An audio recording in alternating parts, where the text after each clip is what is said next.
Pick 5 carryover on Wednesday at Keeneland. We're talking about Wednesday, October the 23rd, $301,000 plus 301,896 is the number, carries over into the final Wednesday card of the Keeneland meeting. This is the last week of Keeneland racing. So it's the late pick 5 on Wednesday that will start in race number 4. You know what is also on Wednesday? The day that those Breeders' Cup pre-entries come out. So if you purchase the Breeders' Cup package right now, as soon as those pre-entries are up on Wednesday, you can take a look. So that way, between Wednesday and Monday, you can look at a lot of the horses already. You can do your handicapping. Then Monday, the draw comes out and finalizes all the races. And then you'll have between Monday and Friday to get your handicapping done for the Breeders' Cup next week, just about a week and a half away. Right now, head to shop.drf.com and check out those Breeders' Cup packages. You can save huge money right now if you purchase them early. So go ahead, take advantage. You know you're going to be getting the past performances. You get the clocker reports in there as well, betting strategies. Check it out, Breeders' Cup betting, all of the help that you need in that Breeders' Cup package. Let's get to the Wednesday. Pick 5 starts in race number 4, carryover over $300,000. Race number 4 is a $32,000 claiming race going a mile and a 16th on the dirt. Horses that are going to be on the ticket for me. Definitely the number 4, Showtime. This is a sort of lightly raced horse. Sort of go through the entire body of work. This horse has not done a whole lot wrong. Began the career in Southern California, tried the turf once. Couple times you can see races before long layoffs where he ran poorly. And then at Saratoga, a couple starts back in a race that was just probably a little too tough. And the race came back live, and it was also his first start in a few months. You can really isolate some of the poor performances here. Now, at a mile and a 16th, it's probably about as far as he wants to go. We've seen him get the job done at a mile. And then in his last couple of victories, it's been at 7 furlongs. So probably best going a little shorter, but I think he will be forward in this race, and he can sit off the pace a little bit if need be. The 5, Strava, just taking the big drop down in class here. Second start off the bench, has run well at Keeneland before. Feel like this one should be forwardly placed in the mix throughout. Horse who could get a good trip coming from off the pace a little bit is Huge Bigley. Has a nice win at Keeneland. Looking at the pattern for this horse as well, could probably eliminate the race back in July, just didn't really fire that day. And if they go quick, this is one that I think could pass some horses in here late. So I have 4, 5, 7 as my top tier to get things started in not an easy race at all to kick off that pick 5 carryover sequence. Moving to race number 5. On Wednesday at Keeneland. This one's a mile and a 16th on the turf course. I like the 6 a little bit. One Front War. Debuted at Woodbine on the synthetic going 6.5. Really good second that day. Had the lead till late. 6.5, just a bit too far. Then for the debut, that's a tough distance for a debuting horse showing speed. Get a little lost late, like past the 6 furlong point. August the 31st, tried the turf at Kentucky. Ran better than the race just looks on paper. Was on the outside late, making up some ground, finished 6th, but was in kind of a blanket finish and was not far out of 3rd. And if you see this horse runs 3rd instead of 6th, you feel a lot different.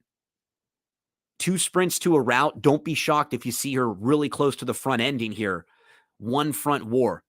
Horse to beat is the 10, Bird Watching. Comes off of 2 good efforts and now gets the chance to put 2 starts back, raced back in January, had time off, came back in August, and was really good, finished 2nd that day. Looks like the one they'll all have to hold off. The 2 would be an interesting longer price if you're looking to get a little value in this race. High Shot will go 3rd start off the bench, stretches out, and if you look at the dam, was good going long on the turf. 3 wins going long on the turf, including graded stakes placed. Wouldn't be a shock to see this horse show some improvement going long on the grass. And you get the 3rd start of the form cycle, 3rd start as a 3-year-old filly. Major positives there. The 9 would be another one. The blinkers coming on. We'll need to show a little bit of improvement. Those races are good, though, visually. They just didn't come up that fast, the last couple, the ones down in Tampa. I stacked them 6, 10, 2, 9. Might play a couple tickets just trying to get out of here with 6 and 10. Maybe another one using those 4 if you want to go a little bit deeper. Coming to race number 6 on an 8 race card. I like the 9 quite a bit in here. This is Audacious, who was a debut winner at Saratoga, impressive debut winner. Came back on August the 3rd at Saratoga, and it was a muddy track that day. And it didn't even run that poorly, but didn't seem to love the track. And look at how live the races come back. St. Benedict's Prep, who is a 4-year-old, has won 3 of the last 6, and one of those races didn't finish. Has not been out of the exact, 4 of the last 6. So has been in fantastic form, and that's an older horse. And this is a 3-year-old filly only race. So you're getting a horse who was facing older company, lost to a sharp 4-year-old, and now gets to come back in with 3-year-olds only. Miss Enchanted, who is in this race, came back to win her next start at Saratoga with an 86 buyer speed figure. And then She Prospers was another one in there who came back and ran live down at Gulfstream Park. So really strong race. The only time that she didn't fire in her 3 races. I think she's going to be in a really nice spot, sitting close from the outside. It's the number 9, Audacious. So I'll play one ticket where I probably single the 9. Another ticket where I'll be using horses like the 5 as well. Major player, obvious contender, Intricate, who's been facing graded stakes company and now drops in class. So she's very logical.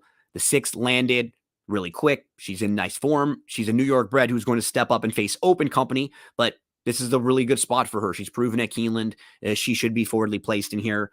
The 12 to the outside. Can't imagine this horse will be 20-1.